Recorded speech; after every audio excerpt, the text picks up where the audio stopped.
Okay, we're gonna go ahead and start this meeting. It's 1:30, and if everyone would stand and join us for the pledge of allegiance, please. I pledge allegiance to the flag of the United States of America and to the republic for which it stands, one nation, under God, indivisible, with liberty and justice for all. Thank you.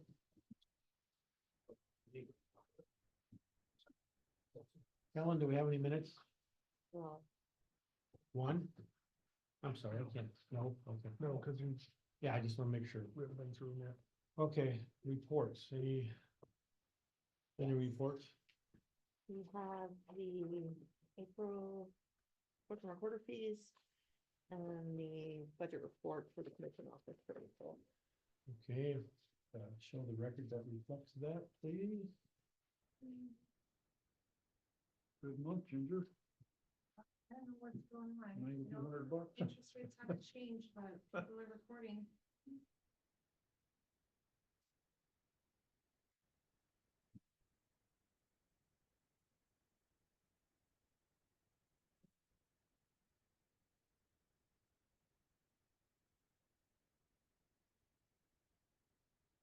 Okay, any correspondence? I have none. None. Okay, calendar review. I was gonna start with, I guess, Commissioner Doolittle. What do you got? I don't have, well, Oh, I'm sorry, calendar, back up. I'm going, I Let Helen jumped ahead. start. Let's back up. Calendar review, Helen. Okay, tonight at 6 Wheat Board. Correct. Tomorrow, there's a government class visit. It's 10:30. Boyd Andrew board meeting in Helena at noon, planning board meeting at 7. Thursday, Area 4 Agency on Aging meeting at 9, Mental Health Local Advisory Committee at noon, Survey Review Committee at 1:30, Commissioner Haggerty's Friday, and on Monday, there's the Boulder City Council at 6:30 and the Whitehall Town Council at 7. the health board meeting tonight at 5:30. And they canceled the 5:30. And they canceled the Ash Grove meeting because of some conflicts, which was supposed to be last Wednesday. It's now the 21st.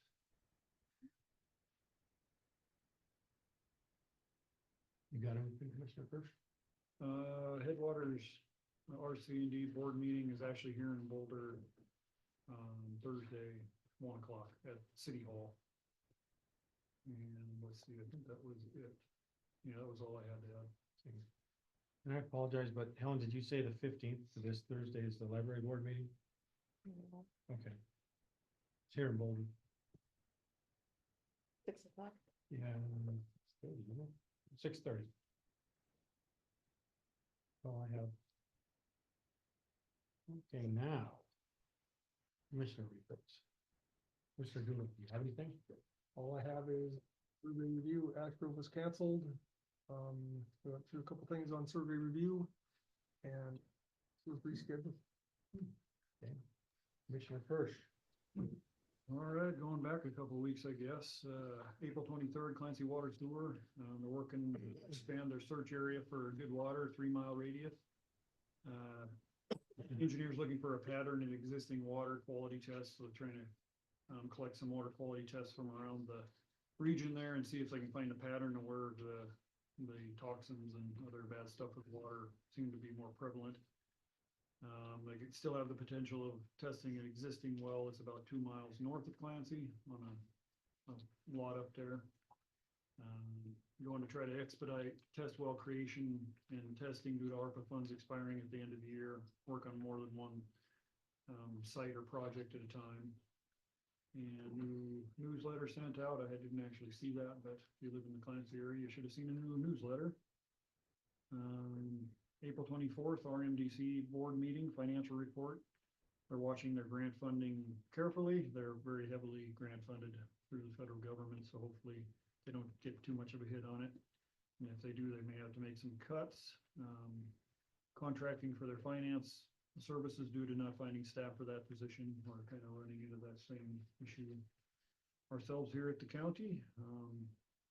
Folks from Whitehall in attendance to request 1 more year of Head Start. Actually, the board voted to discontinue Head Start services in Whitehall at the end of July. And I just got word it's actually gonna be more in June because the teacher quit down there and they don't have time to hire another teacher to get them to the end of the year, so it's actually gonna end up ending a little bit sooner than July, so. Executive Director Performance Appraisal, Lori had been performing well, everybody gave her good marks on her appraisal, so. 4/29, let's see, April 29th, I think that the last Tuesday discussion about Megan's retirement and what process to replace her, so we're starting discussions on Megan's replacement. Planning to, what did I put there? Planning to take floodplain program. Okay, I think we're gonna try to transfer the floodplain program over to planning office. It kind of fits in good there. It'll help us, try to find a replacement for Megan a little easier without that on there. And solid waste is also gonna take the junk vehicle program from that, department, so take a little bit off the sanitarian's plate. That'll make it easier to hire, a new sanitarian. Hopefully sanitarians are kind of hard to find anyway, so. And, our HR will work on a job description and advertising ASAP, so we'll see what we come up with.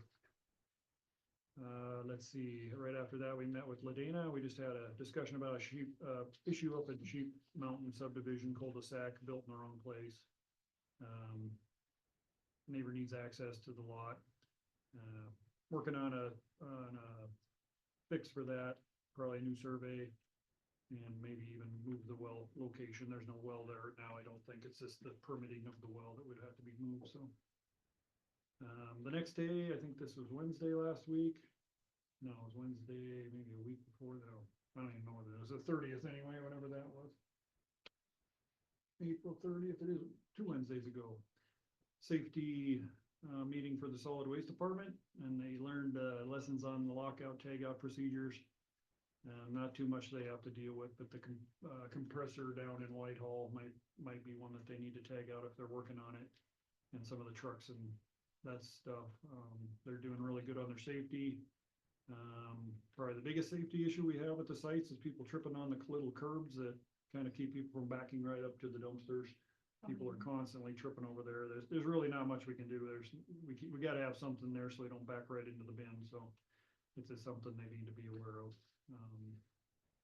They mentioned that the landfill up in Helena, East Helena, had a fire due to somebody throwing a propane tank in with the mixed garbage. So as they were crushing it, it exploded and caused a fire. Nobody was hurt, but it caused a fire, and they had to get that put out. And they said it probably wasn't our garbage. It was hard to tell whose garbage it was, but they just wanted the site attendants to make sure they're looking at the garbage that's getting thrown in the dumpster.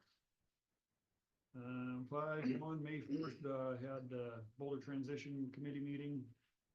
JHS is moving forward with track upgrade. They got good bids in, I guess, so it'll allow them to do their whole track upgrade project. Marketing committee billboard funding available until October of next year, if they decide to spend all their money on it. Billboard, just on the other side of Jeff City, facing, if you're coming south, you see it on the right-hand side there, right before Jeff City. I think it says Boulder, visit Boulder or something on it. Yellowstone Boys and Girls Ranch, kids still, happy to do projects. If there's anybody that needs a bunch of kids to help with any back-breaking projects, we use them a lot for our projects around the county. They do an outstanding job, and they love to get out off campus and help the community. They do work for pay, for private individuals? For pay? Yeah. I don't think so. I think it's all volunteerism, and I haven't figured out if it's only governmental agencies that can utilize them or if a private entity can use them too. I have no idea. That's a good question. I'll have to ask them. They are also looking for a volunteer to help with planting in the greenhouse program they got out there. They've got a nice, like 2 greenhouses and a bunch of planters and all this, but they don't have anybody to help the kids get those up and running. So know of anybody in the community who wants to volunteer to help the kids plant some plants and get their greenhouses going out there, let them know, or let me know and I can let them know. Connie Grants, what? Yeah, you would think so. I haven't seen Connie for a while. Southwest Montana Youth Partners lost funding for AmeriCorps Vista. I think we saw that in the paper this last week. Lost her job because of the federal funding cuts. Sounds like she's gonna try to stay local if she can find a job. And the animal shelter is doing a soft opening. They've got animals in their shelter now. They're probably gonna do a grand opening more in June, maybe in coordination with their Walking Wag fundraiser. So that was the VTech, high points of the VTech. We all kind of attended the senior and response officials preseason wildfire coordination. That was a great meeting. We had Forest Service, BLM, all the federal agencies. Good, just coordination before the fire season starts off. Couple things that came out of that, Forest Service will be short on incident management teams this year, just because of budget cuts as well. So if we have a big incident or many of them around the state, we may be struggling to get those management teams in, just because they're so far and few between. Luckily, our DS coordinator is part of a management team, so we've got at least part of a management team right here on staff. Let's see. And then we met with the health supervisor last Tuesday. Flu and COVID slowing down, watching for measles. I think the closest one right now is in Gallatin. Was it Gallatin County that has a few? Gallatin, yeah. And then the North Dakota has a county right next to us that had an outbreak as well, so kind of watching that. She got a $250,000 grant that's getting paid over 2 years. It'll help us with behavioral health and a coordinator, and maybe also some crisis diversion program funding as well. So that was good news. Got a little extra funding for some of that stuff we need. Caravan for Kids immunization program. They're not having the great turnout they wanted, but they're going to keep try to get the kids immunized, especially since measles is so close to us here. So, and I think that brings us up to today, Mr. Chairman. I'll let you talk about what we talked about this morning, I guess. I was gonna ask you, do you mind covering the solid waste side of it? Solid waste, I can do that. We met with solid waste again this morning. Mike gave us a manager report, really kind of all the same stuff going on. Budget looks good to the end of the year. We're gonna start discussions on a rate increase, because we've been about $100,000 short every year ever since I've been a commissioner. When I started commissioner, we had a overage of money in that account, and it's not tied to the county budget. It's its own enterprise fund, so it's got its own money. It makes its own money and spends its own money, so it's not connected to the county money in any way. But we had probably close to $1 million when I started as commissioner, and every year since we've kind of whittled away at that. We haven't raised the rates except for the Montana City upgrade for that station up there. We got a loan for that, and we had to raise the rates to pay for that loan. But so we're getting down to the end of that extra money we have, so we got to at least break even. We're gonna have some meetings around the county here in the next few weeks to kind of show what our funding situation is and what we need to get to at least break even from here on out, and then maybe ask for some funding for a new truck and possibly a garage. And that'll be in some public hearings coming up in the first part of June. So watch the newspaper, Facebook, and all that, and we'll probably do a meeting in Montana City, one in Boulder and one in Whitehall, to get public feedback on those upgrades and increases in fees. So I think that was about it for solid waste. Anything else? Anything I forgot on solid waste? That's kind of trucking along just fine. Their safety program's working good, no injuries whatsoever. All right, we're done, sir. Okay, on mine, 29th, which was a Monday, Parks, Trails, Recreation Commission by Eric, Vice Chair, advised the commission that County Commissioner Dan Haggerty and her had spoken about the topic of travel management. In a discussion, both Eric and Haggerty had contacted the Monitor newspaper and wanted to have an article posted in the opinion column. Would like to wait and see what the commission's response would be. After lengthy discussion, the commission encouraged the article to be sent to all the newspapers in the area. Since then, the article is currently being posted in the newspaper. Wednesday, the 7th of May, Beaverhead Deer Lodge Working Group. The main topic again was about travel management and what can be done to further continue and getting it done instead of being put on the back burner. Vice Chair by Eric encouraged the group to have the different representing committees draft a letter to Al Watson, the U.S. Forest Service Regional Beaverhead Deer Lodge Supervisor, and his immediate supervisor regarding the immediate concern of travel management. Mr. Haggerty encouraged the signature of the county commissioners of all 7 counties to send a letter as well with all their signatures on it. Lengthy discussion then followed, and the group agreed to signing and sending the letters besides the opinion column from the Monitor newspaper, which would be forwarded on to other counties involved in hopes of getting the public involved also. It will allow each county to expand on the article at hand if they choose to do so. Present at the meeting were two U.S. senator representatives from Daines and Sheehy's office who would echo the group's request to the senators. And then that's it for that. And then today we met with the road crew. And what's going on there, pretty much it's a continue as the request for grading, which is continuing, and also very missing road signs, mostly on non-county roads. And then in Montana City, as for an update, they assisted Whitehall in a culvert replacement, which was down on McEwen Lane that had rotted out, so they spent their time there. All their efforts. And then in Boulder, they are grading the lower valley, Dunn Lane, Willow Springs, Dry Creek, and Elkhorn as the weather permits it. And then in Whitehall, they graded the Boulder Cutoff, Cottonwood Road, which I believe they're still currently working on, in Milligan Canyon. And then again, they replaced the culvert on McEwen Lane, which is now in place.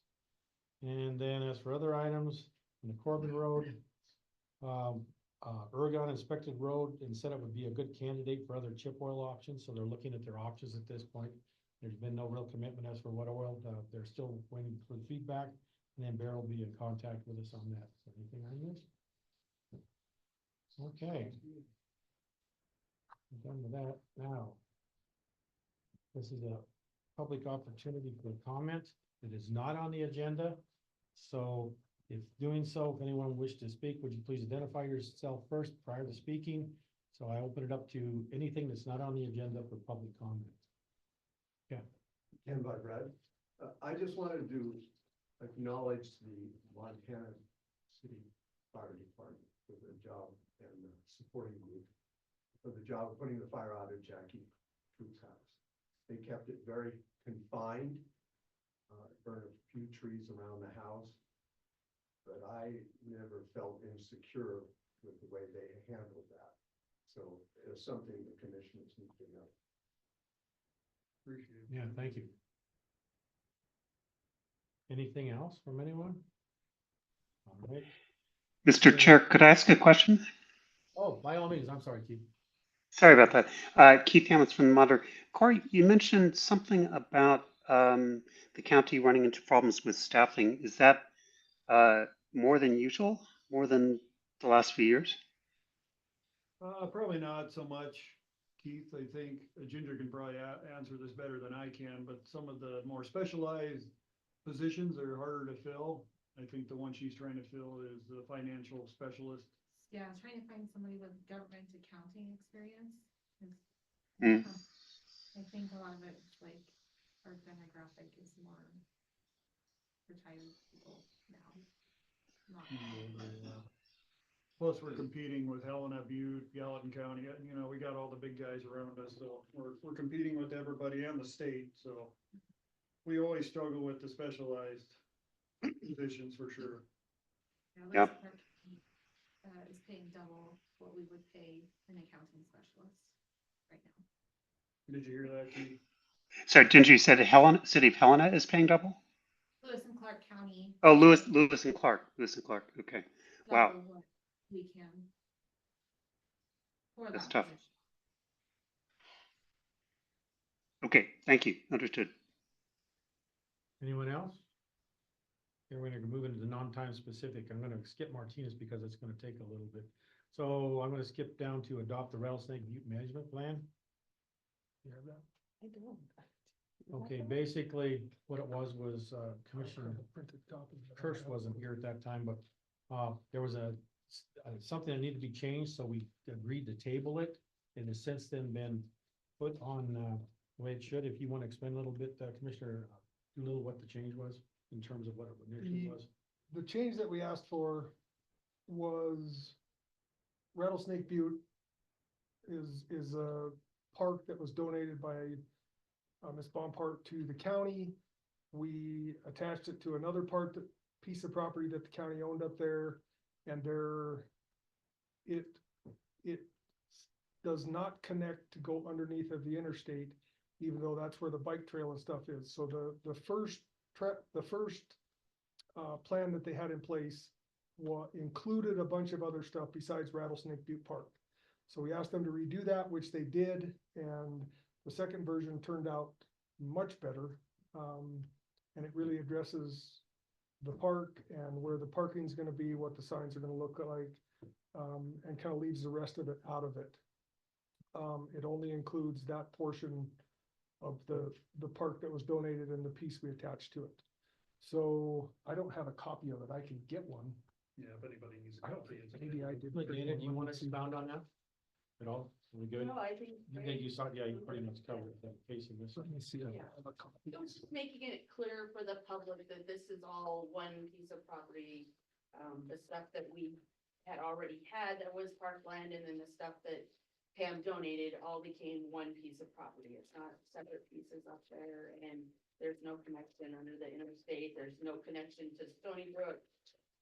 These are just the parklands that are there, and there's minimal improvements on them, other than the signs. We would, in the parking area, we really wouldn't have anything else on them at this point for the plan. And it also mentioned travel restrictions on motorized or electric or any type of vehicles. And weed management is the responsibility of that. Right. And then I would have if both or all the commissioners had a chance to review that and look over that. I did. I would actually make a motion to adopt the Rattlesnake Butte Management Plan. I would second it. Okay, any other discussion? If not, all those in favor? Aye. Aye. Motion carried. Okay. Discuss and decide on alcohol tax distribution.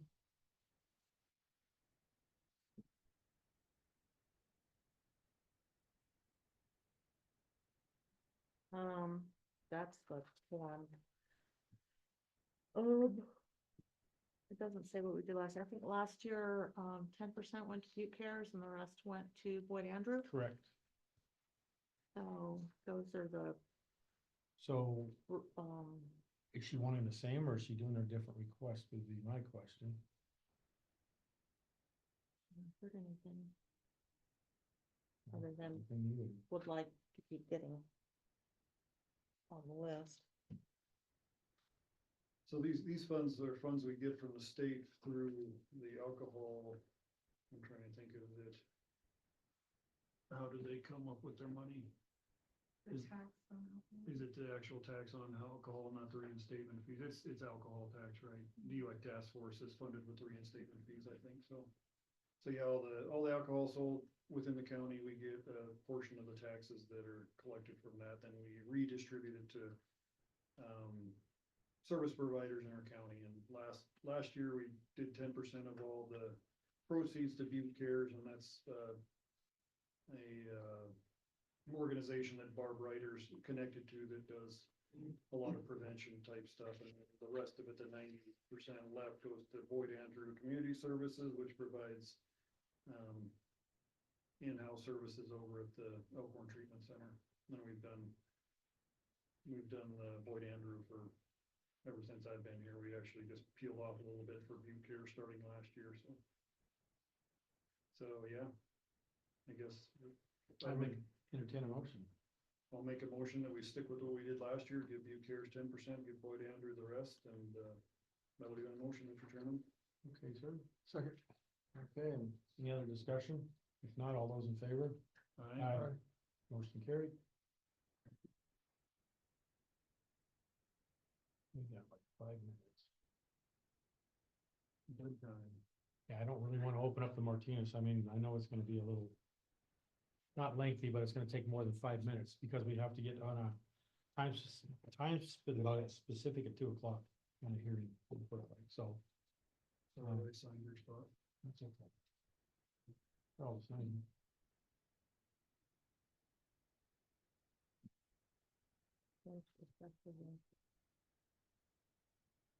Okay.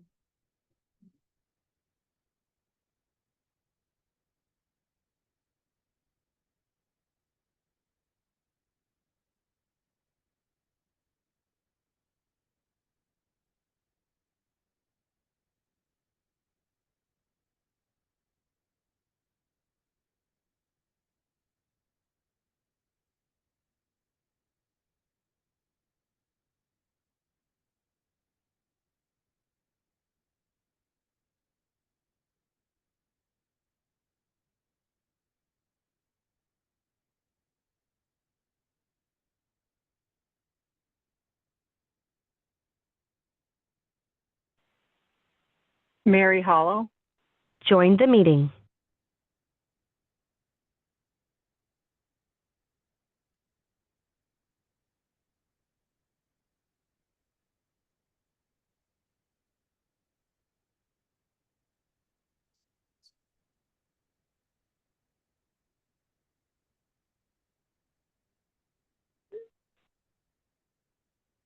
How you doing, Mary? I'm well. How are you doing? Doing good. We're just kind of in a blank spot here. We got a 2 o'clock, time-specific agenda item, then we'll jump into Martinez Gulch after that, so probably 10 minutes. Okay, perfect. That's great. I'm on the road, so I'm gonna put you guys on mute while I get back to the office. Sounds good. Thank you. All right, thanks.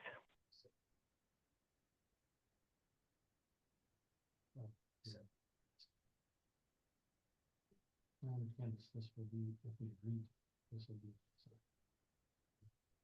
Yeah, I think there's options on percentages in there somewhere. Yeah, It's already this in one the here. resolution at 100%, Yeah. but there is options in there. So it's, I'm gonna use these all of this, right? They're all. You can, we can just explain it. I'm.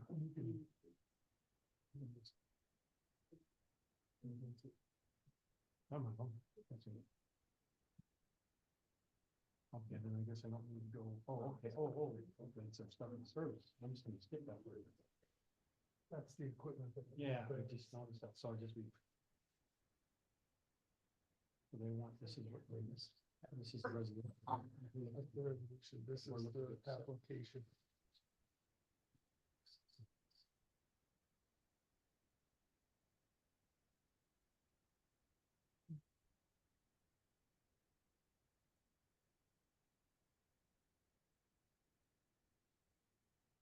And then sign that one for the resolution stuff.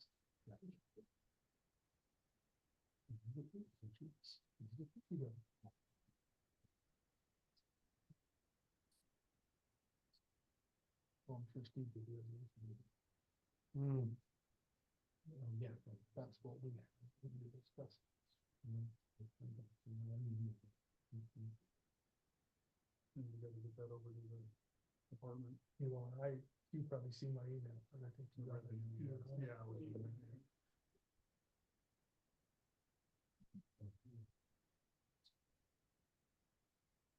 How you been, Ken? Staying out of trouble. Trying to. That's one of my only goals in life right now. That's why you and I always got along.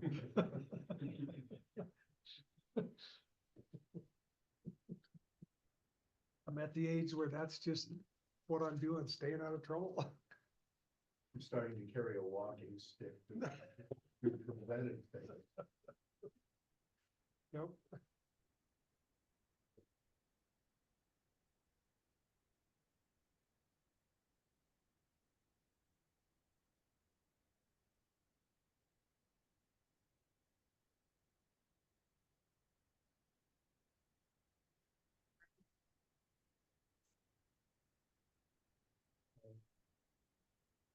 Your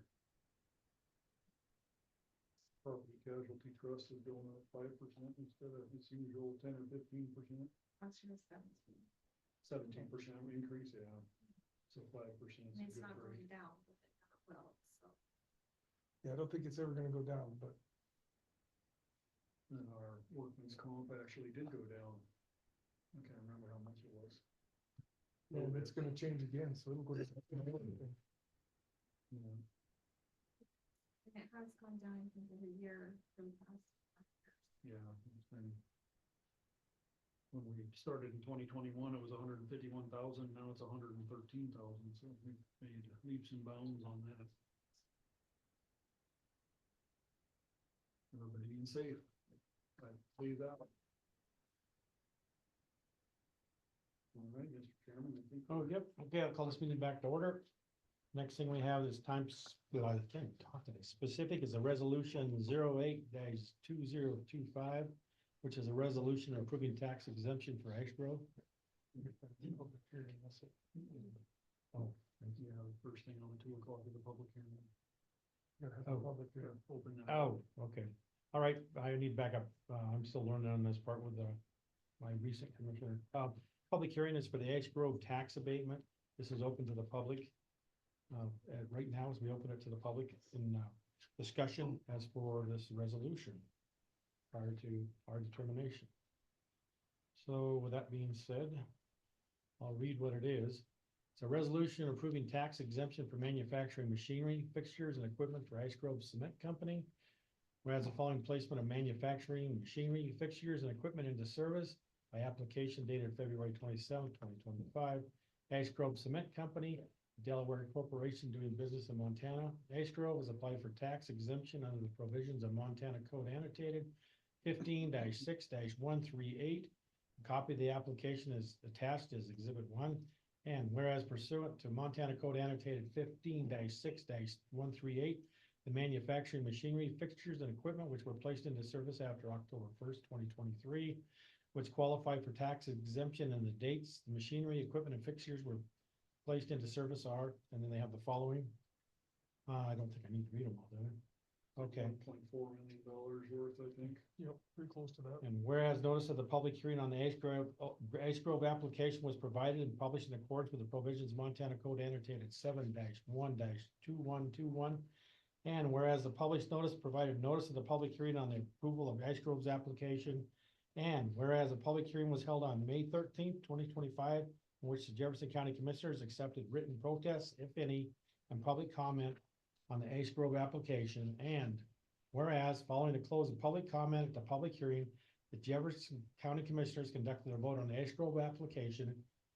And we haven't voted yet, and voted to approve the manufacturing machinery, fixtures, and equipment tax exemption. Now therefore be it resolved, the tax exemption provided under provisions of Montana Code Annotated 15-6-138 and sought by Ash Grove is hereby approved. It's further resolved, the tax exemption amount is 100% and the exemption is implemented beginning in tax year 2025. It is further resolved in accordance with Montana Code Annotated 15-6-138 parentheses 4 and B. The manufacturing machinery, fixtures, and equipment are exempt from taxation for a period of 5 years, after which the exemption is phased out at a rate of 20% of the amount allowed by the governing body a year, with the property being assessed at 100% of its taxable value after a 10-year period. Dated this 13th day of May 2025. Is there any discussion or comment on this? Can I see that? Absolutely.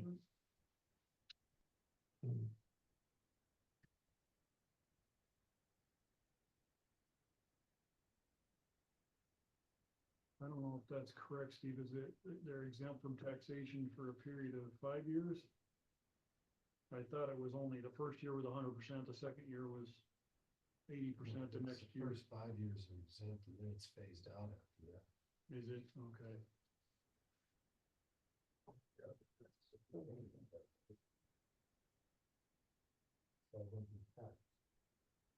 Yeah.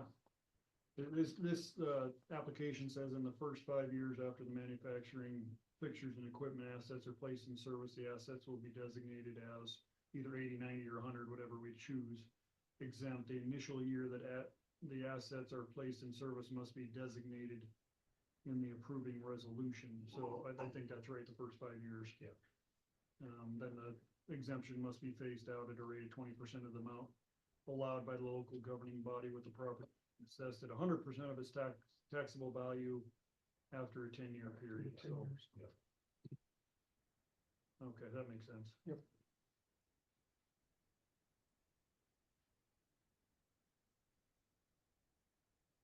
Yeah, I just asked for any more comment, if not, Yep. then close the public hearing. Any more comment at this point? Anyone? Public comment? If not, this now concludes the public comment, Public hearing. or public hearing, excuse me. Okay, without further ado, then that being said, commissioners, I would entertain. And the resolution.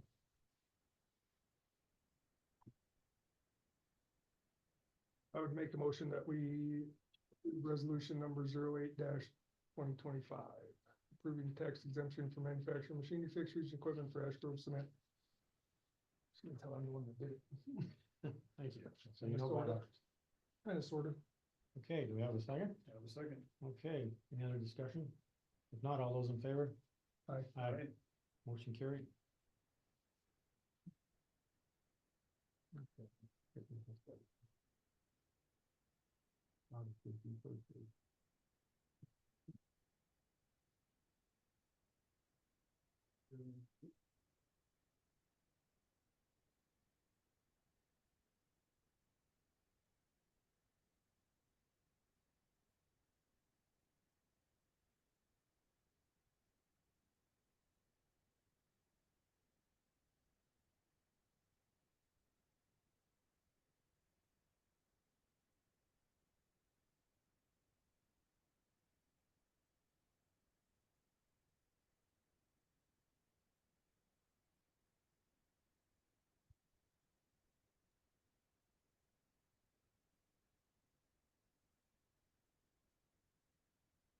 Everyone online, can I get your names for the minutes, please? Tim, what's your last name? Hi, I'm Tim Lawrence, LAWRENCE. Thank you. We got Lindsay, Brett is an Edwards, I think. Denise Brunette, Yes, Denise Burnett, thank you. Steve, what's your last name, please? Yeah, Steve Frith, Frith. Thank you. Yep. I think that's everybody.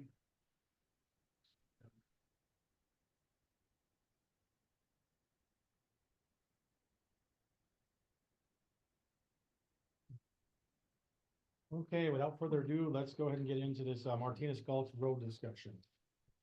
So I would open it up to someone from the Martinez area, if you would like to start in this discussion, and then we can go from there. I think Ken was the one that Ken? added this to the Is it you, agenda. Ken? so I'll Please let do. him Ken, please. Head us up here. Thank you.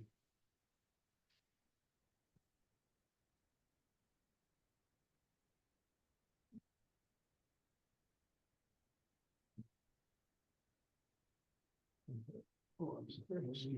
Thank you. Thanks, sir. First of all, I'd like to thank Corey for getting me on the agenda here. I have quite a few questions. I'm just a homeowner of Martinez Gulch Road. I'm not speaking for anybody else but myself. And what prompted this agenda item was the letters the county attorney sent to Mr. Dowling and Mrs. Anderson, and the improvements done to, the county has done to Martinez Gulch Road. This brings up a few questions. Why is the county attorney sending out encroachment letters to homeowners? And why is he calling Martinez Gulch Road a highway? Where in the MCA is a highway defined as a privately maintained road?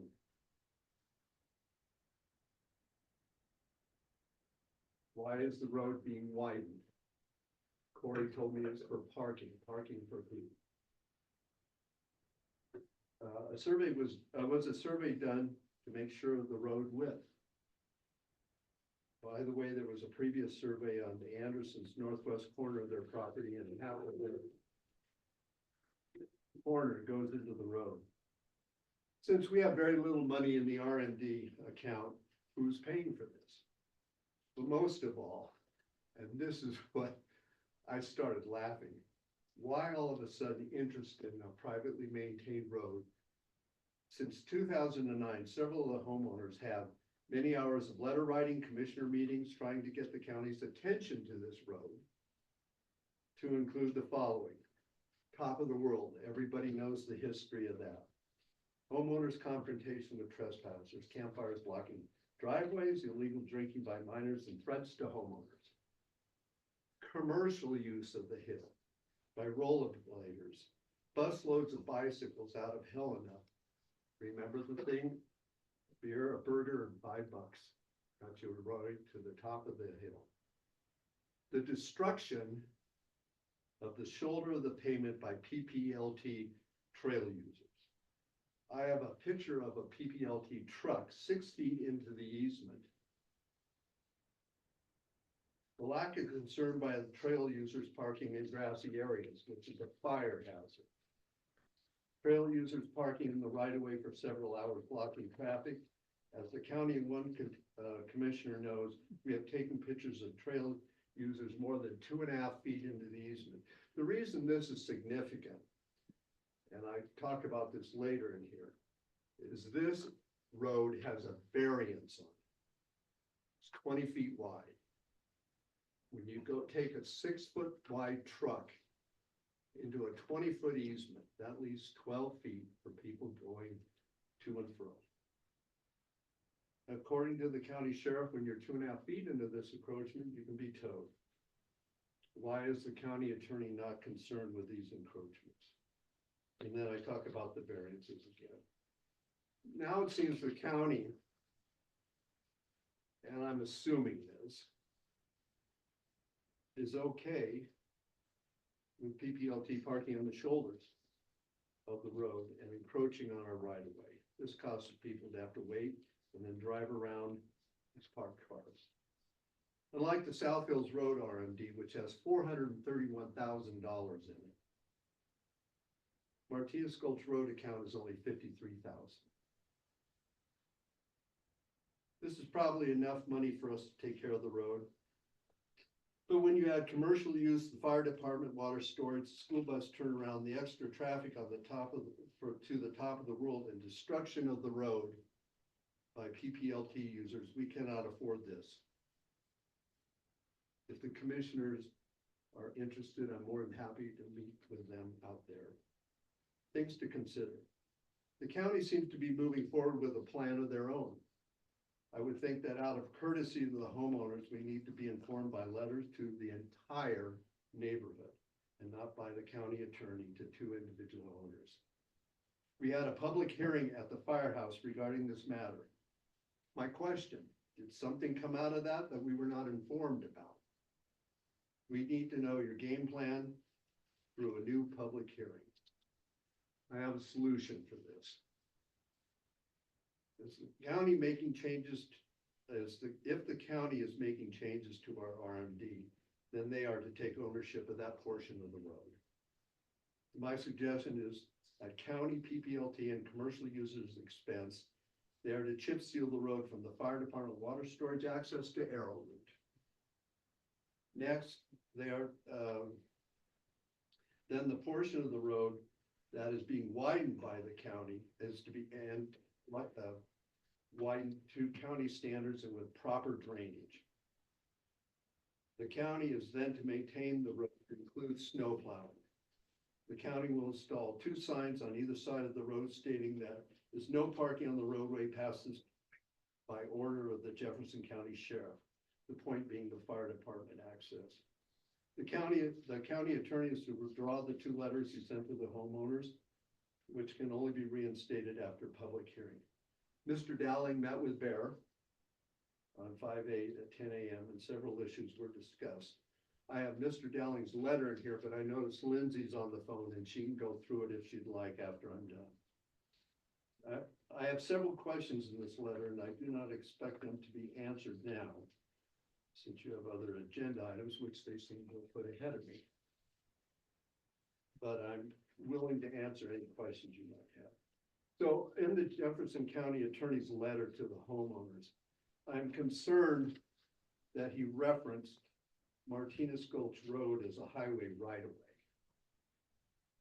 In the description in the MCA of a highway, it says highway or public highway means the entire width between the boundary lines of every publicly maintained way when any part of that publicly maintained way is open to it for use in the public. So what I need from this, what I take away from this is not a public road, a public highway. It's a privately maintained homeowners association road. So from the county attorney, I would like to see some clarification on that. Let me finish this. I want to go through all of this. Then you can ask me whatever you want. The last item is from the MCA. This talks about public nuisance. And I need the county attorney's clarification on that. Because this has become a big public nuisance. And that's a polite word for it.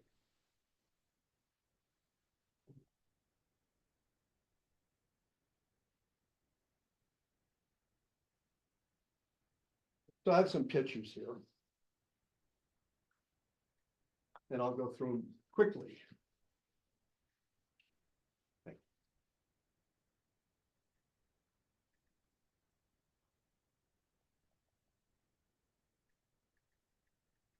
So here's a picture of the fence. It's a bone of contention. The first item. Second item is what this looked like before the fence went up. The third picture shows the stakes by the Anderson's property. Now, if you look at this, it looks like it's an encroachment. It is not. It's the center line of the road. And the road has a variance on it. You will notice the telephone poles. They are the center line of the road. And if you look to the right of these posts, you can't go 30 feet to the right. It's straight up the side of a hill. This is a set of doubles, the next picture, breaking down the shoulder of the road. Next one is what I talk about as a fire hazard. This is all been taken in the last 2 weeks. We haven't hit spring where everything turns green and is 4 feet tall. And it gets dried out and it becomes a major fire hazard. This shows 1/2 of the 60-foot road easement. It's a variance. It was done in 2009. I have a copy of it for LaDana if she doesn't want to look it up. The next one is kind of what happened when Bear widened the road here. It became a jumping off point for, it looks like, ATVs.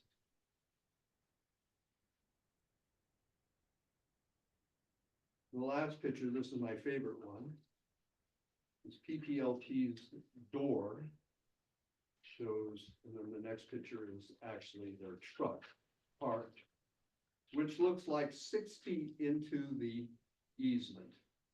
It was there for 4 hours. And if Lindsay wants to go through her letter from her dad,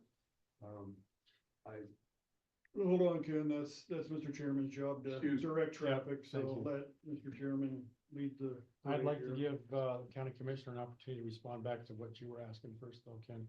here. County attorney. Yep. Or what I said. Well, the fact of the matter is under 61-1-101, a highway is defined under the Montana Highway Code as a general term denoting a public way for the purpose of vehicular traffic. So this is a highway under Montana law.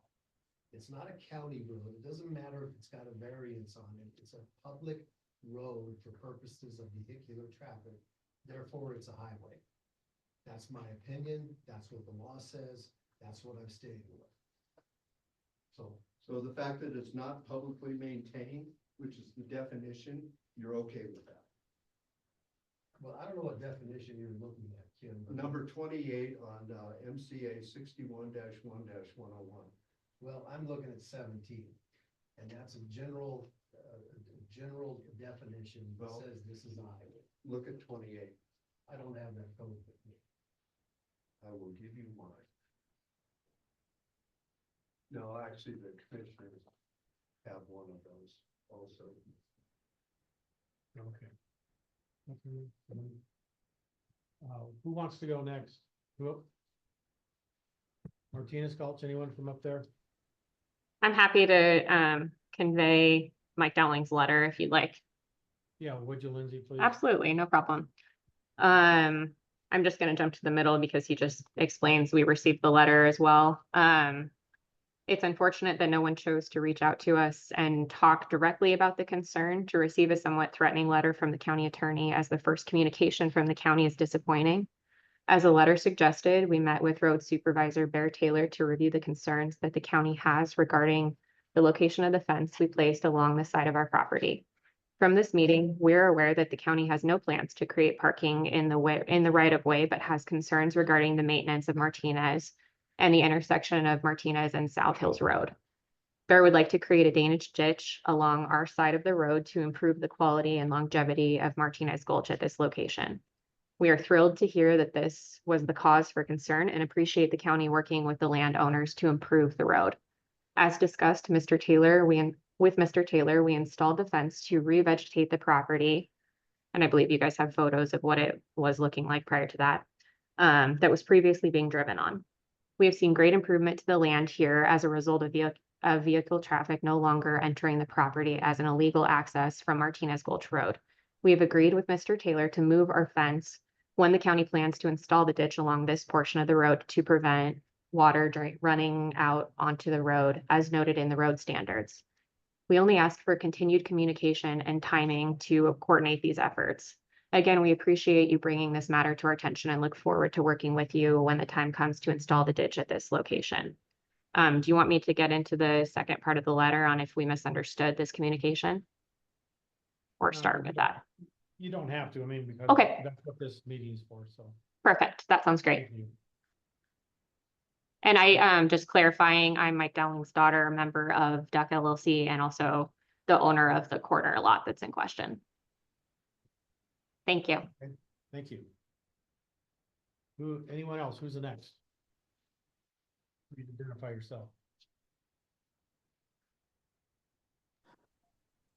Denise, were you gonna jump in? I can hop in.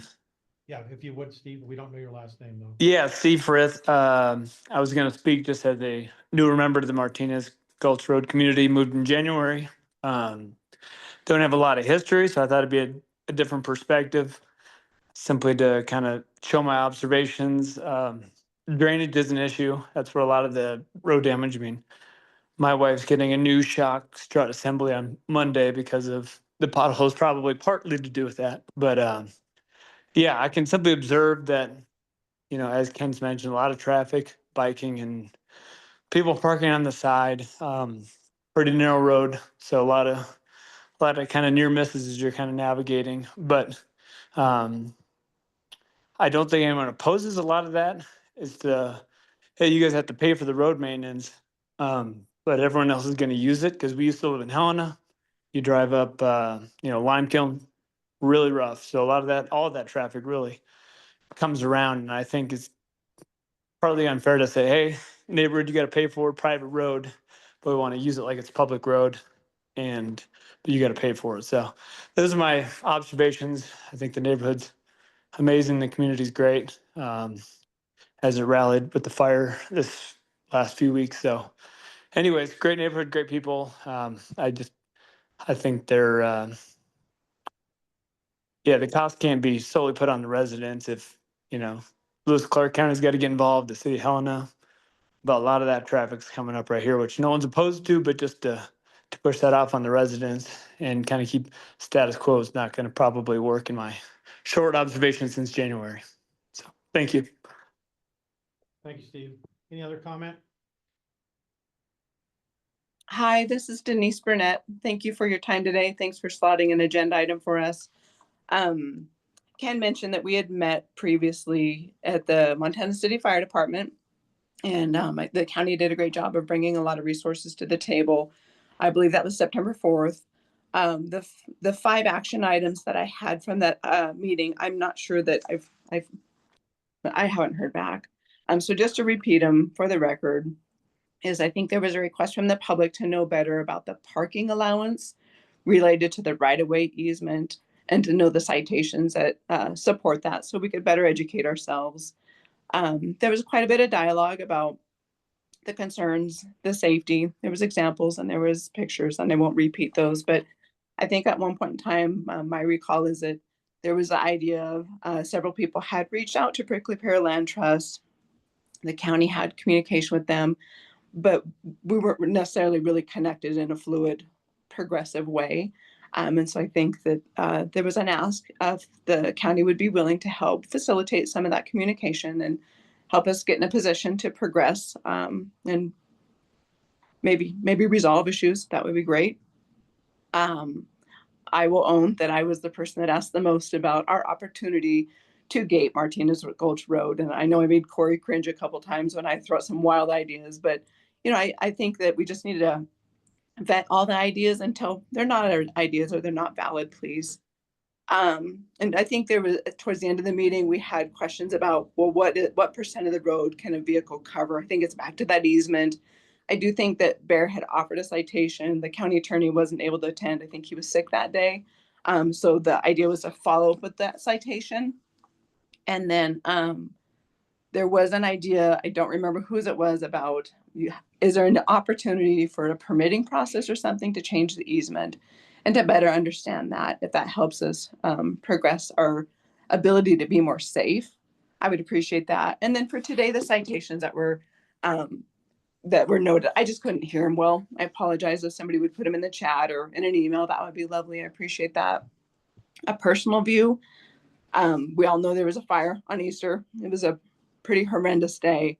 I did reach out to the sheriff's office. There were dozens of personal vehicles driving up the road to get a view on the fire, while the fire trucks and emergency responders were trying to navigate the road.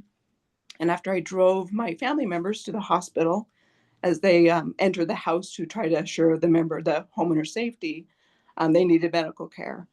And en route of me coming home to make sure my property was safe, because my neighbor's house was on fire, I was my driving was impaired by a shuttle bus with bicycles. The traffic was backed up to my driveway. Definitely a safety issue. Thank you for your time. I appreciate it. Thank you, Denise. Anyone else comment? Anyone online on comment? How about anyone here in the audience? Anyone? We just need Chelsea's last name that's online. Chelsea, do you mind give us your last name for our meeting minutes? You bet. Hi, I'm Chelsea George, and we're building on the property right up from Brett and Morgan's. We're not actually part of the situation here. I'm just curious because our land is on the trail. That's part of why we bought it. We're very much in favor of the trail and finding a parking solution for the trail. Just putting it out there, if we can in the future help in any way with our land to form a way to build a trail or a parking lot on our land, we'd be happy to do so. I think that would solve a lot of issues. Thank you, Chelsea. Thank you. Yeah, thank you. Anyone else here? If not, I'm going to give an opportunity to the counselor or to our road crew supervisor. Do either one of you have anything you want to say before closure? Or anybody from Prickly Pear on, Mr. Chair? We have two people. Who's on there? Prickly Pear, are you online? I am online. Can you hear me? There you go. Okay. Yeah. I don't know that I really have much to add here at this point. So Prickly Pear Land Trust works with I guess maybe just one perspective I'll add here is that we have several trails in the South Hills that cross different types of roads throughout our system.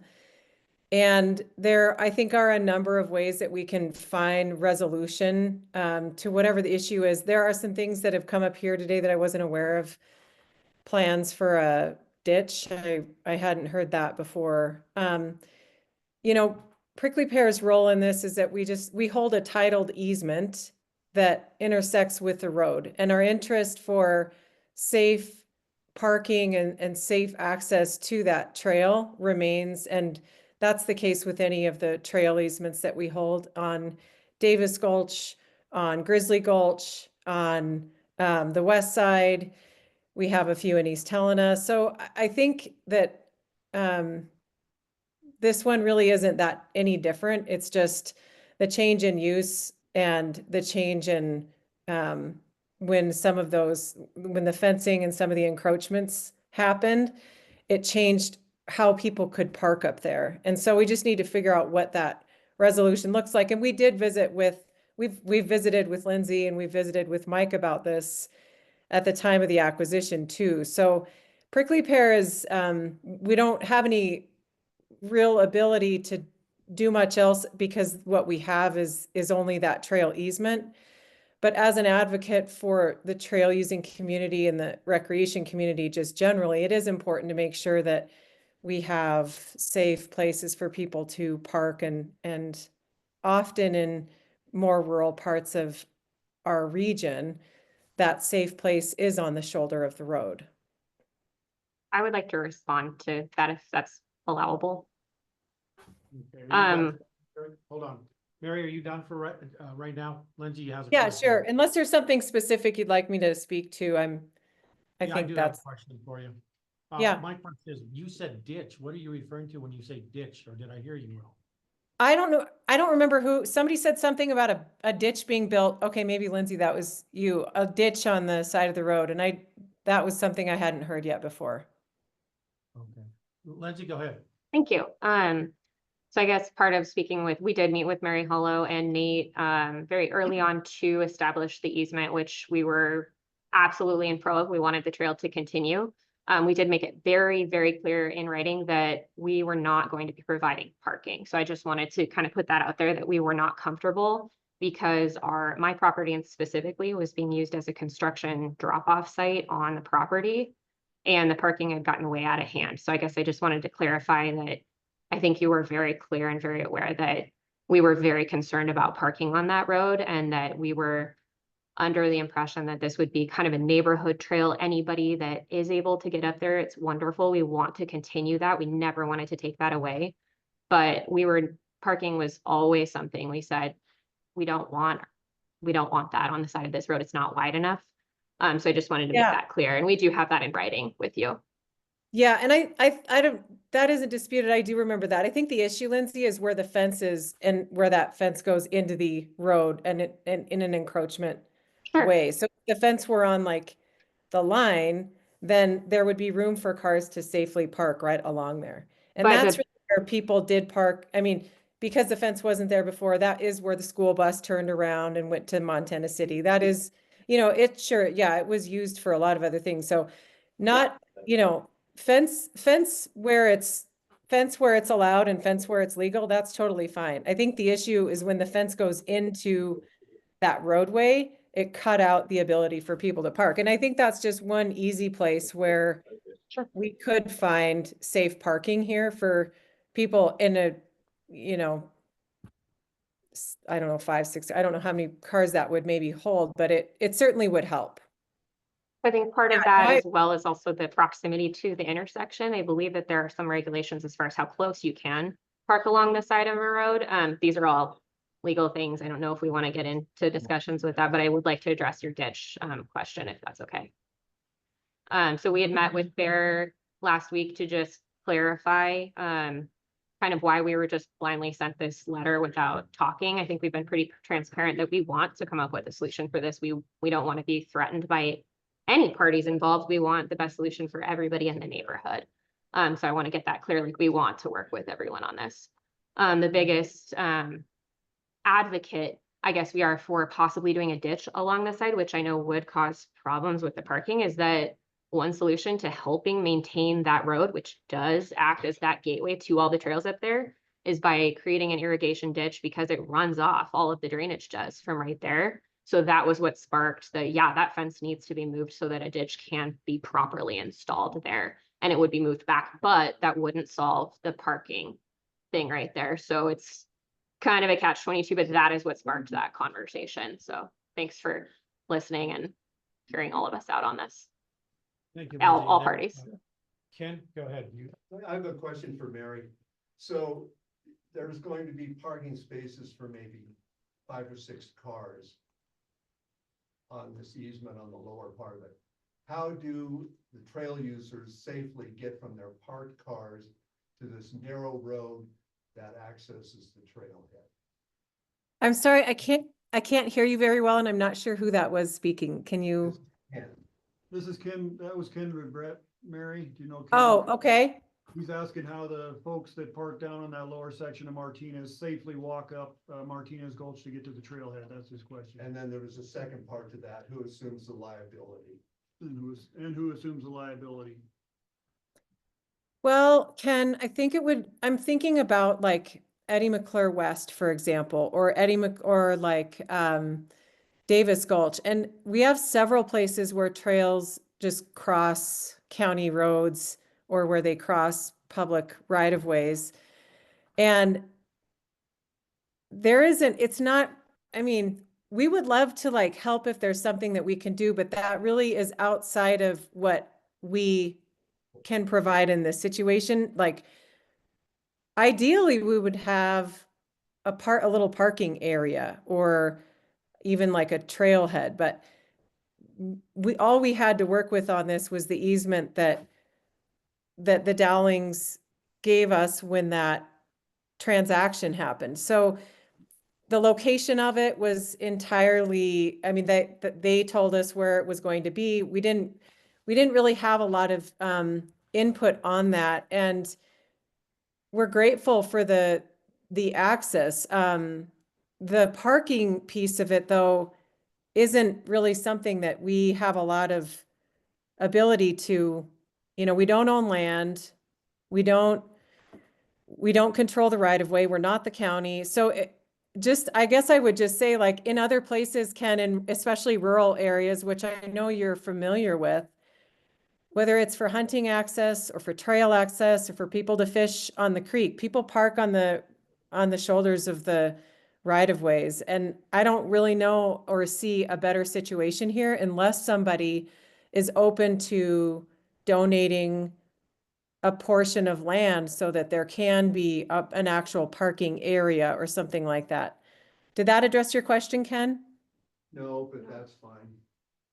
Can I ask a question? Could you identify yourself first? Shelley Anderson. So you were offered a piece of ground to put in parking and you turned it down.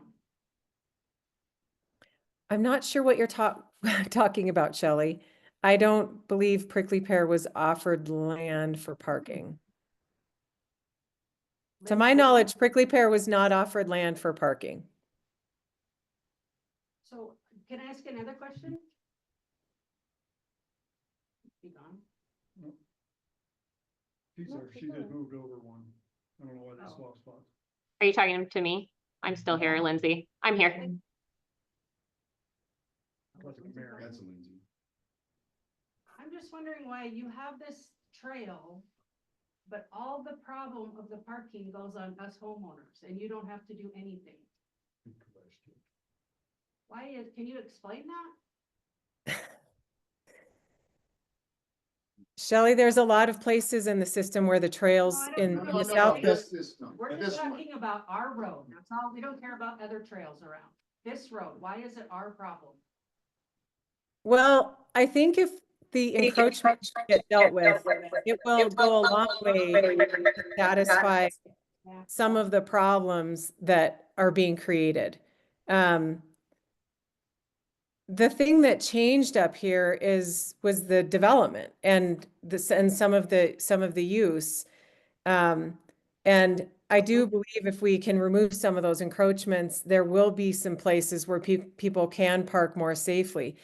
We are a nonprofit that provides, trails and parks and, land protection work. I'm happy to try and work with the neighborhood to figure something out, but I think the obvious thing here is first just getting the encroachments removed and seeing if that helps. I think it will. I do. The road is not wide enough, Mary, for no matter encroachments, whatever.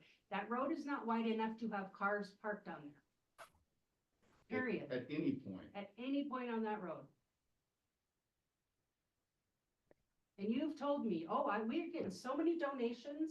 You just sit back and get your donations and you leave the problem to us. How wide is the road down there? It's 20 feet, it's 20 feet wide. And it goes down to 18 at one point. And you put From it, encroachment or from property line, this is from, 60 feet? Okay. 60 but the feet. road doesn't go down the middle of the right of way. We have survey markers to where Exactly. right. But then it pinches down after the fire department. Right, I understand that, but we're talking the lower part. I think that's what the bulk of our conversation is here. Right. Making the remark that it's not wide enough at the bottom, but if there's 60 feet there's plenty of room for cars on Okay, both but sides. all the way up the road, people are parked. Where we put those posts that you want us to remove, How is that more encroaching than two cars parked there? Because we have had that before. Because cars are temporary. No. So what if those cars are temporary, but a fire truck needs to go up there? Or and we it's need to pull blocked? in or out of our driveway, Yeah, or somebody's Well, if walking somebody's by. blocking your driveway, you can have that car. View. towed. You can't see. Hold on, us. folks, let's talk respectful here, cause I'm, but, chairman can shut the meeting down, if we can talk to each other nicely, so we can have a, but I want you guys to realize why we are so. well, I upset understand with that, but this. at the same time, I see you guys pinching the road in like this. People are parking on the road, obviously, because you're pinching them in on the road, they have no other place to So park. you think the road is wide enough to have cars parked on either side going up and down? Absolutely, absolutely. This is the Steve Frith, if I can make a comment about the lower area, which I think is main conversation. A lot of the issues of the quality eroding is due to the draining, and so that kind of a drainage ditch would help. And I think if you put parking in some manner, right now the bus is going to have a bigger issue. So if you have cars parked and then a bus pulling up, and then people driving by or trying to get through all of that, it doesn't work. Just in my short observation of a few months. The other thing I don't hear is just the cost and like these improvements. I don't, again, I don't think the gate is probably, based on who's paying for it, the gate would make the most sense. But if Prickly Pear is like, we want to pay, or, the county wants to pay, and then I could see a kind of a cooperative approach to it. But everyone wants to use and do stuff. But then when it comes to paying, it doesn't seem like anyone's discussing that. So, thank you.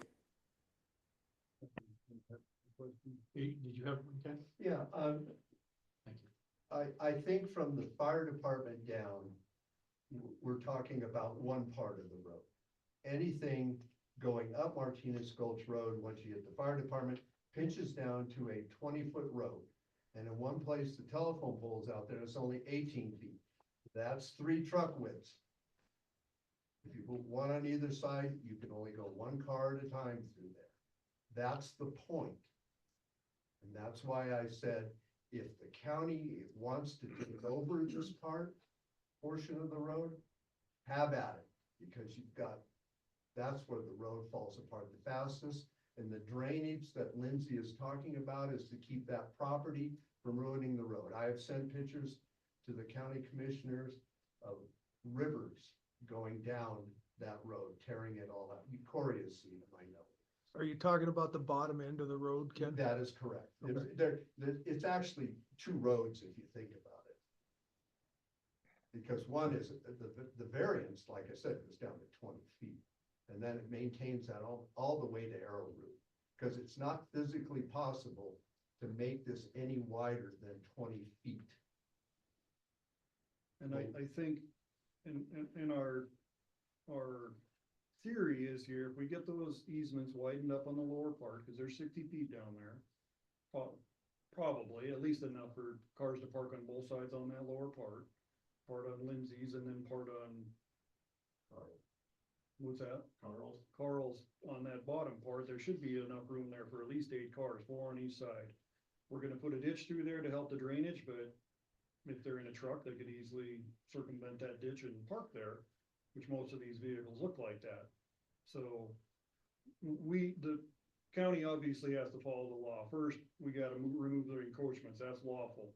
Second, we can't be, they can't park on the road. So obviously, if they can't park in the easements down below and they try to park up above, that's unlawful. They will get ticketed or towed if they're blocking the road. So. Okay, so we've tried to prevent towing vehicles. Just to kind of make this even. We've reached out to Prickly Pear Land Trust numerous times. I will agree to a meeting with Prickly Pear Land Trust, but the commission has to be involved so they'll show up. Okay. So. And the lower part of the road, I'm kind of okay with, because that's a huge responsibility. Probably the bulk of our R&D goes into that. Right. So if the county's willing to take that over. Well, we're not willing to take it over again, but we're trying to help out with the lower end of it. I would like to ask along that. I'm talking about the lower end. That's what we're trying to do. We're trying to get the drainage so it, because we're in it too. We pay part of it. The county helps with the cost of maintaining that road. You guys have the lion's share of it. I'm not sure how the RMD is written? Is it, we, It was written as a partnership and then it got changed and it's 100% on us. now. oh, is it No, that? it way is not 100% on you. Okay, so what are you paying It's for? never been 100% on you. That's my understanding. Typically, you pay for materials, we pay for Right. the maintenance part. That was the original agreement. That's gone. That hasn't gone away. That We haven't is gone. changed Okay, it. okay, we can find that out. We'll We find haven't out, changed okay? it. Well, Last bill one I of us paid is to wrong. Gruber was, last bill I paid to Gruber for Martinez Gulch was. a little Half bit, an hour. yeah. we paid part of it, so we're still paying half of that. Or we're doing half of it, one or the You other. have a resolution that got rid of that. No, we don't.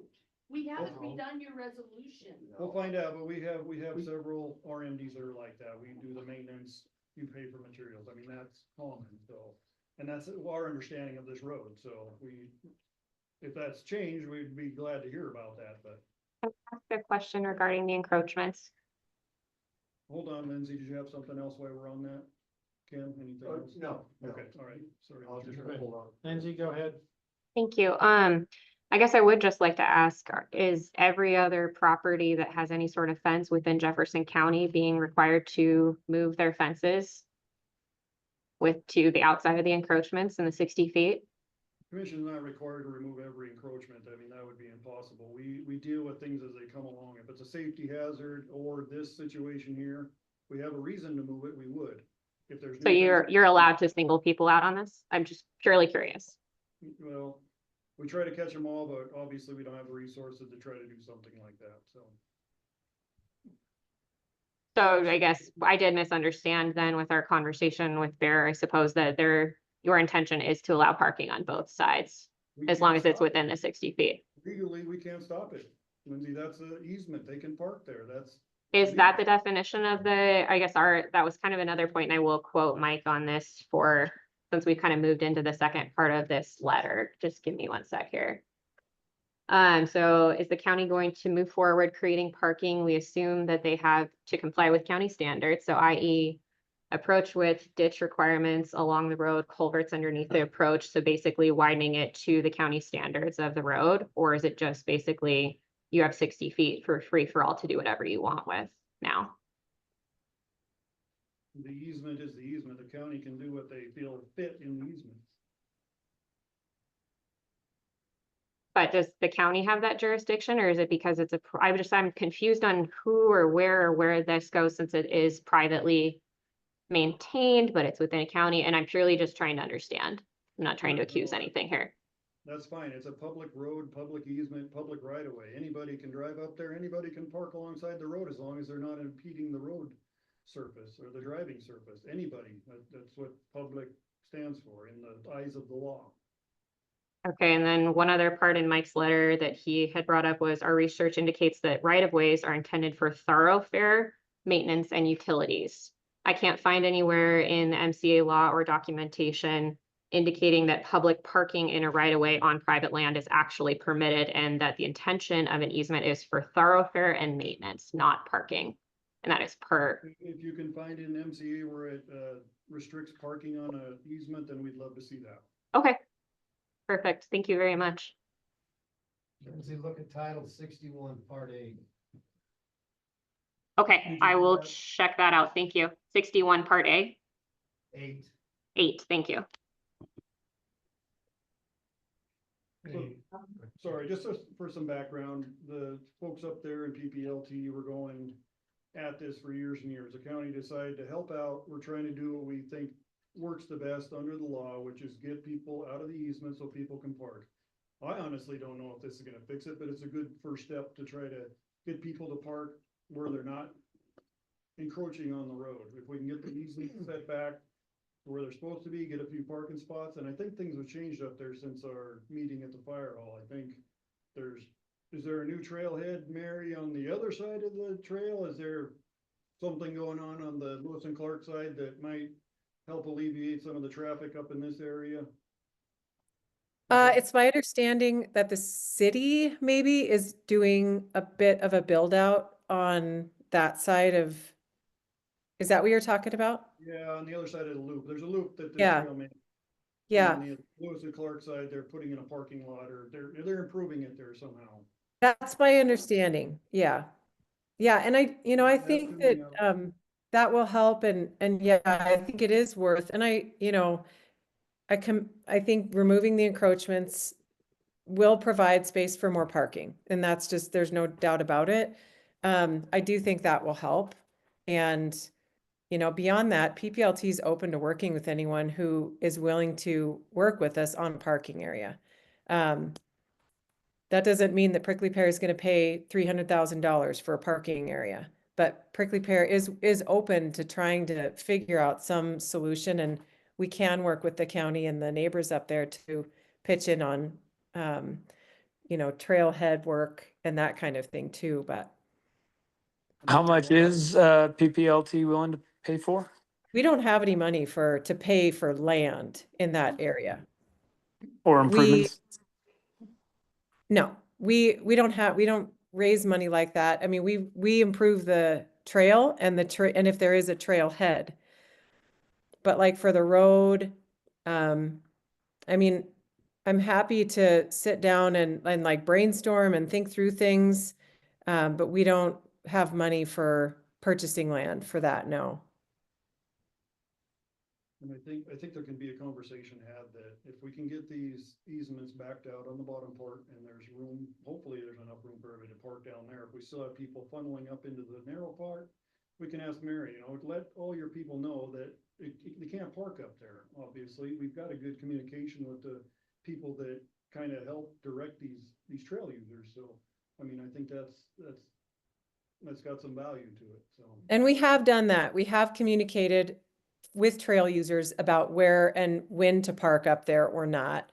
It'll be, that'll be an ongoing thing, and it is everywhere. This location is not unique for that. I guess one of my questions as well is why we receive. Oh, Ken. Sorry, I Ken, can't see anybody. Yeah. Sorry. Ken's got a question. Just 1 second. You're next, okay? Go ahead, Ken. So I am speaking for myself. I'm not speaking for Lindsay or Carl Yakowitz. I am okay if that is a 60-foot wide easement up to the fire storage place and parking outside of the 24-foot top, right? I'm okay with that. But like my letter says, it has to have signs that there's no parking on the road past this point. And that's very important, because one of the things that makes it a pain in the neck for the snowplow and emergency vehicles and everything. And I think that's what we're trying to do, Ken. If this gets to be more than what can park down below, we'll probably have the same problem, but if they're if they're on the driving surface, we can get law enforcement in or get them towed out of there. All right, so I have one final question. Who's paying for this? Which part? The lower part. Who's paying for the improvements down there? Yes, because all of a sudden there were improvements down there. Nobody knew about it. Why were they being done? And that's part of the questions I have in my letter. The county's doing all that. Okay. And I think it was done to the part that's already done that I think you talked to Corey about, Ken. That part was done, I think it's 3 feet maybe? And it was done to keep, because the road constantly erodes down there. Probably from people parking on it, probably from some water issues. And we're gonna get the same thing on the other side, which I think is what Bear was talking about with putting a ditch down there. So it's trying to keep the road together, because as I found out in here, we're part of the RMD. So if we paid half of the last bill, it's on us too if the road is eroding. And like I said, people driving on the shoulder or people parking on the shoulder isn't helping any. But the county's not building a parking area down there. What Corey's trying to say is we can't stop them from parking on the right of way on the side of the road, but we're not in any way, shape, or form building a parking area for anybody at the bottom of that road. Yeah, and that's fine. And then my final question is when are we going to find out about it? When were you gonna? Yeah. Well, I And have what more is apologized. going to be done? What's that? And what more is going to be done? No, I know what you're saying, Ken, and I apologize. through this whole, through this whole thing, in the meeting we had at the fire hall, I said I'd try to communicate. And we've been going through this process, trying to get letters out to the people that are encroaching and trying to get a plan. And for me, it's really difficult because I've got about 8 different people that are trying to contact me, so. So here's what I'm gonna offer. So we have an email tree. Okay, If you want to respond to my questions that were in that letter, I will send it to everybody in our homeowners that are on Martinez Gulch Road. And I have no problem doing that. If you want to communicate with me, that's fine. Okay. I will do it. I will also, and I'll say this again, I have no problem talking to PPLT, but you, the commissioners, have to be involved. and just to answer your question, I believe the only thing we've got is we've already added the dirt to the Yakovich side. Right. We're getting, Mike to move his fence back. We're gonna cut a ditch in there. Right. And once his fence is out of there and our ditch is in there, I don't know if it's gonna be So drivable or not, but if it is, hopefully it is. Hopefully we can make it so it still drains water, but people can get off the road. the water coming off of this lot wipes out the whole road every spring. So that has to be drained back into the system that's up further by the fire department. Has to go the other way, up the Yes. road instead of down the road, okay, And go ahead. Oh, can I jump in here too? This is Brett. Happy to go after Lindsay. Mr. Christian, when you have a moment, I'll speak to some. Okay, Lindsay, go ahead. Thank you for waiting. Yeah, I guess I would just like to express a little bit concern regarding the communication aspect. I feel like we've been very transparent, very open, and willing to talk and work with everybody. So I'm very concerned that we just received letters through the county attorney basically threatening us and saying, oh, we hope we don't have to use legal force, rather than just talking to us.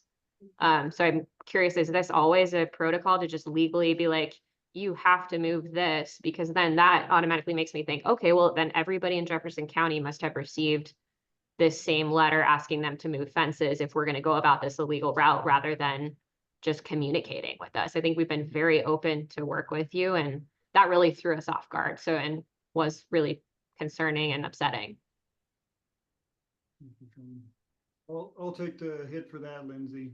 Through this whole thing, Bob Mullen was the last commissioner, and he was on his way out, so he didn't really want to deal with this. So I jumped in, I kind of got everything going. We got the conversation going, and I kind of dropped off. We got a new North commissioner, and he's doing an awesome job jumping in, but I didn't convey to him kind of how I was trying to communicate with you guys up there. And I think Craig will do an awesome job with the communication side of it. So we're kind of in between commissioners for that side of the county, and that's part of it. I'll take the blame for what happened here. I mean, when we sent these letters out, I looked at it, and I told everybody that looked at these letters, and this isn't threatening. I don't want any kind of a threatening letter going out. And I mean, seriously, did not want anything threatening. We just want to let you know those need to be off the right of way. I mean, that's state law. We didn't, I hope we didn't, there wasn't anything threatening in there, like we're going to throw you in jail if you don't, but. I think there was a I'll last take statement on. responsibility for that lack of conversation. Well, I really appreciate that. And like I said, we want to talk, right? Like we want to come up with a solution for everybody. Our first main priority, to be totally frank, is drainage and condition of that road. It's not parking. It is making sure that that road maintains to the best of its ability, because if it is washing out, nobody can even get to the trail. So that would be our first priority for sure. No, absolutely. And like I say, I'm kind of dropping out of it. Craig will kind of take over since it's his district. And he's really good with communication, and I'm always open to anybody talking to me. I've kind of started the conversation with you, and I dropped the ball on this one. And again, I apologize, and hopefully we pick this back up, accordingly, and have a conversation. And we won't send any more letters out without actually calling you. Thanks. Like I said, we're happy to talk about it. Yep. Thank you. Lindsay, I think Mr. Haggerty, I think what came to be was, when we went up there and looked, we did a drive along before Commissioner Doolittle was there, and did realize as for the property boundaries and stuff. So I guess where I would say, speaking for myself coming from, is you want to make sure everything's right on your part as much as PPLT, so that we can all have an equal understanding and come together here, so that nobody can say that, hey, they're wrong and I'm right. We just wanted to, try to consolidate and make it work for the best. Mm-hmm. Brad? Hi, thanks everyone, and thanks everyone for your time today and all the thought and efforts that are going into solving this problem. I'm Brett Edwards. I live on 10 Martinez Gulch. I just wanted to follow up on a point. I know I've shared this with Corey as well, but it was something that Lynn raised at our meeting at the firehouse last fall about how the second half of that fire turnaround is actually on the other side of Martinez Gulch Road, and they at the fire department need access to that. They were going to come through and put up some signage and help make sure that that area stayed clear of parking. And I think if anything from the last couple of weeks and that unfortunate fire at Jackie's has demonstrated that the fire department really does need that full access and turnaround point. So I just wanted to sort of reiterate that and confirm our willingness and happiness to have that turnaround completed and get that signage up, and just make sure that that remains part of the discussion, is making sure that fire department has that full turnaround that they need there. Thank you, Mr. Taylor. So we started the conversation back at the public meeting at Montana City about the lack of drainage on this road. It's not just at the bottom, it's the entirety of that road. I don't believe there's a driveway culvert one on the entire road. There's not an established ditch. The road does, we all know it does not meet county standards. It was done at a time prior to any of us being here, so we can't speak to why that was done. But it's on almost every subdivision that we're a part of from many years ago. The conversation with Mike the other day, I don't intend to build parking lots. I have to maintain roads. And when I look at these situations, it's how am I going to best maintain the road? It's correct that we can't restrict public parking in the public right of way, but if somebody's got the thought process to drive into a ditch, I can't tell them they legally can't do that. We do have anticipation, and I cannot give a time frame of improving the drainage of that road because of the maintenance issues and the road condition, because we do have a vested issue in the maintenance of that road. And just like a 700 miles of other road I got to deal with, we're constantly looking at ways to improve them so that we can reduce the amount of resources we need to maintain them. So drainage on all of these roads, R&D subdivisions, whatever, is the biggest issue we have in this county for road maintenance. The easements and right-of-ways, it's 60 foot. I understand that there's geographical restrictions, and that's why variances are in place. We have to look at those and deal with those as they come towards us, and we will look at that and deal with that as it comes. The letter, Lindsay, just so you know, that's kind of a blanket letter that we do use for all of our encroachment violations. It was modified a little for these situations. Because generally in these situations, we're at the point where we need a strongly worded letter. It was probably a little early in this process for those folks that received them at this time. But we do have had numerous situations throughout the county where we're at that point, and I'm required to go through our county attorney to get those letters out to violations. That's why that process was utilized. I have personal opinions on the whole situation that I'm not going to relay here because I might lose a job, but I'm not up there to build parking lots, but anything within that right of way, we do have the legal right to perform that work. We're not going to cut that open. We're not going to grade all the shoulders open like we did by Carl's. That was a bank that was given away, and we said that we can throw a little bit of road mix in there and make it a little flatter. Maybe we can get a few more people off the road trying to help the residents up there east and Vernon. And that's why that was done. As far as the encroachments in the right of way, that's not going to change the parking situation if there's a ditch and there's proper maintenance, drainage features in the way or in place. The proper ditch is supposed to be a 3-to-1 slope. People can drive off into those if they want to. There's not going to be a perfect solution to this situation because there's too many people with strong opinions on how it needs to be. I fully understand the concerns of the residents that somebody else needs to be helping pay for the maintenance due to the impact, but the county's hands are pretty well tied on that situation as well. From my viewpoint, it is for the road maintenance. And that's all that I'm looking at. The processes might have been done a little bit incorrectly, but from our department, from the road department, we will do what we can within the scope of what the MCA allows us to do and at the direction of the commissioners. Bear, sorry. I have one more comment and then I'm gonna have to hop off. I just realized it's after 3, but Barry could hear, I couldn't quite hear very well, all of that, but I appreciate everybody's time and my last just comment, and I wasn't aware of as I mentioned earlier, the ditch situation. I do believe that this is not, this is something that we can figure out, and where there's a will, there's a way. So perhaps there's a way of building a ditch that will allow for drainage that will also accommodate some parking. I do think that if we remove the encroachments and that space becomes unavailable because of a ditch for parking, that's not going to fix the situation at all. And so I hope that there is a way that we can do both. To the extent that prickly pear can be helpful in the situation or the conversation, I'm happy to participate in that. But I just wanted to say thank you to the county for working with everybody on this and for trying to get the encroachments removed, for trying to figure out how we might be able to accommodate safer parking.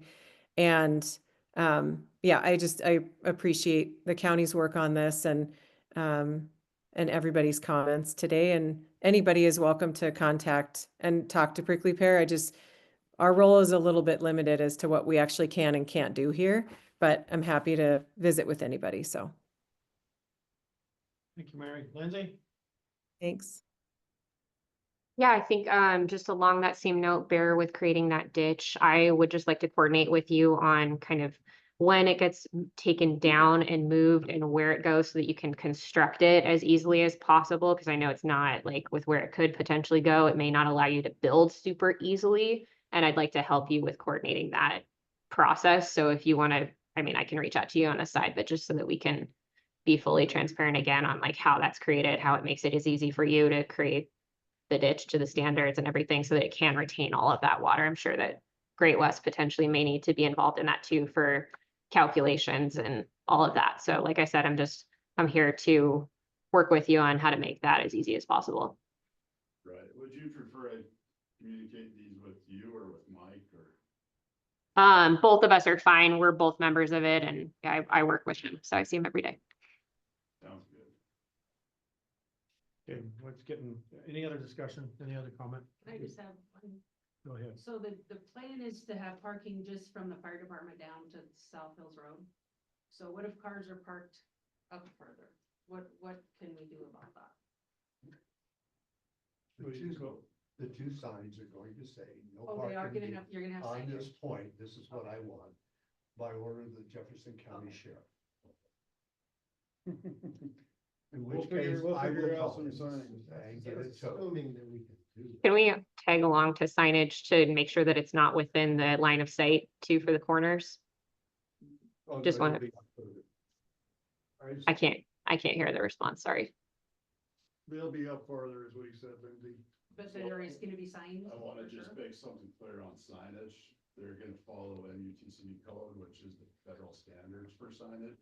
They're not going to be just random signs in random places. They're going to be approved by the commissioners and the road department, and they will be put in accordingly. So we're not even good. I don't believe the commissioners, from what I've heard today, is committed to signage. I know there are some signs up there. It is something we have talked about and looked at, and I'm not opposed to. I do think that there's a need for it. But I just want to make sure we're keeping realistic expectations on what the signs will be and how they will be in accordance with federal law. And I think they're necessary too, because once you get past that bottom parking, there's no real easy place to park up there. Right, but I'm just. Without encroaching into the roadway. Right, so I'm just wondering if, once those signs are up and then, it's down below part is all established or whatever, if we have cars then parked up farther, what do we do? I think that's a call to the sheriff. Okay. And we'll, once we get everything set up, we'll let Mary know and just have her throw out her email, all her contacts. This happened up Martinez, don't park above the signs or whatever we're gonna do. I see what you guys deal with. I'm up there now, dealing with or looking at these issues and just maintenance, and I see it, and it's a narrow road and stuff needs to happen. And you know, we have 835 miles in this county of road that I'm trying to get to a standard it should have been 50 plus years ago. It's a slow process. But we're working on it. We take great pride in making sure that we do that for all of our residents. That's why I think to make time for them, it's not a make that we can do. But this is a highlight topic that as soon as time allows, we'll work with Lindsay and Mike and the other property owners and do what we can to make it the best situation for all parties involved. And since you started, I'll give you the last word, then we're gonna close. Okay, so I want to thank Commissioner Kirsch. He has the commission's historical knowledge of this road, and I have terrorized him for a long time. So the good news is I won't be calling you anymore. I'll be calling Commissioner Doolittle. Thanks for that, Kim. Appreciate it, Kim. You have had my cell phone number for years, Yes, I so have. I'm okay with it. Okay, other than that, this concludes this meeting and we'll be adjourned. Thank you, Mr. Chairman. Thank you. Thank you. Chelsea, thank you. I think we'll be interested in talking to you, see what you've got up there. If we can find some off-street parking, that would be magnificent. We'll just have to figure out logistics on that. If she's still there. I think so. She just muted. I don't know if she has us muted or her muted. She's moving, rising, I'm gonna sign off. Thank you. I wanted to mention Bear is spot on with his drainage comments. I feel like he has a good understanding. So thank you for that input, Bear. Thanks, Steve. Yep, thanks for the meeting. Is there a Korea and Chelsea's property that is flat enough down there that people can get on? She's by, she mentioned Morgan. Yeah. Oh, no, she's across, they have that other access. So there, I don't know how she's proposing, might be coming up on. She's on the other side? Into their driveway, maybe perhaps. On the other side, my understanding is the owner is in Helena, and it's not here.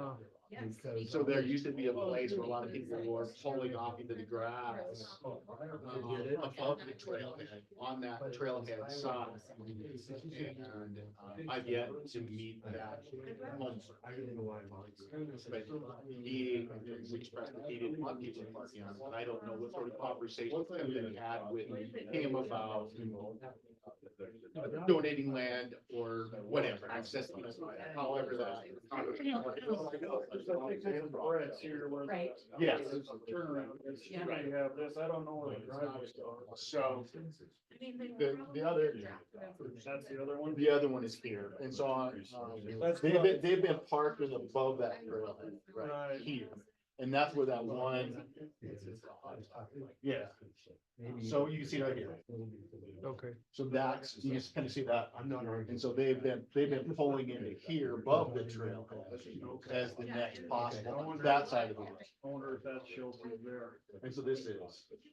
That's Chelsea's, that's, this is Brett's then, or? No. I mean, I don't want to win. No, Brett's got the turnaround for the fire department, which is, I think, that. No, that's ours. This is ours. That's yours? The fire department's down. Turnaround's down. Turnaround's here. Sorry, Mike told me the other day that they were working. So here's your turnaround. Right, yeah. I think that's solved. But Well, Carl and Steve donated all that road for the water tower. And Carl's really easy to talk to. I would just make sure you're talking to them. Oh, yeah. So they have over. Oh, okay. Cool. Well, we'll talk to Chelsea anyway and see if there's anything up there that we can do, even if we gotta move some dirt or something. If this is hers here, maybe we can get something cleared out. I don't know. Yeah, and the only way I could foresee that working is if they come in here where they're currently driveway, because it's so steep, the drop all the way across is so steep. And this is the first opportunity, here, before you get to the trail. Gotcha. And so that people end up parking here along our place, but then we can't see coming out. You can't pull out. Can't pull out. And so I gotta get together. I know that we've had a slough coming in. wants you to I drive called it up because it's been good. Because every time it rains, the road comes So from whether out. I get up, he doesn't know how he wants to He do it. kept calling, I know it's The called. road's dirt. It is a muck rat. It is true. Yeah, It we'll is talk dirt, to her. but I mean, but I gotta go look at it. It's like gum, but I gotta go look and see if it's the same way or not. Way back in the day, because I used to take a photograph That's there. a good point about the. I don't know. concern. Yeah, he Once said you it- have a bunch of it- You know, it's when slidey, only but- when it's wet, when it's So right behind you, it's great. You know, I mean, it's. but yeah, I'm But, talking. we're putting windows, some windows in the treasure Oh, shop. he told me that too. So- I didn't even bite on They it. walked along. He said the courthouse. Fences there, they walked along.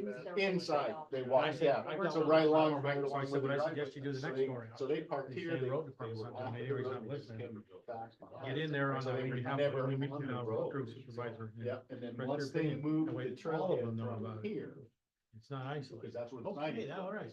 I said, I'll go up Yeah. there. I'm not gonna be able tonight because of the. Everything. And we weed talked to board. anybody. wanna go. It's just like, But- and we could have Yeah. expressed our concerns and say, hey. Of course, you'd be like my wife, we got a little trailer, we just. bought Yeah, a camp and trailer. I think, didn't Instead of turning around, because I can't. The back, so property up here. She where takes the and drives around, and comes up access around the and driveway, and I all thought that she's is, coming and down the shut highway, those turn off, around. and Yeah, that's she went on when the that back turn. happens. There's a sign up there. And came in and was Baja. There's one. We had to take a truck up there, to car wash. It was that bad. There's a sign there now. that- to the top of the one. She's a redhead, so. That- But no. So you've talked to him, so. I did talk to him, Yeah, it's been a while since. during our luncheon. Okay. Yeah. He was happy, you know, I said, I'll get back, if I get anything, I'll definitely let you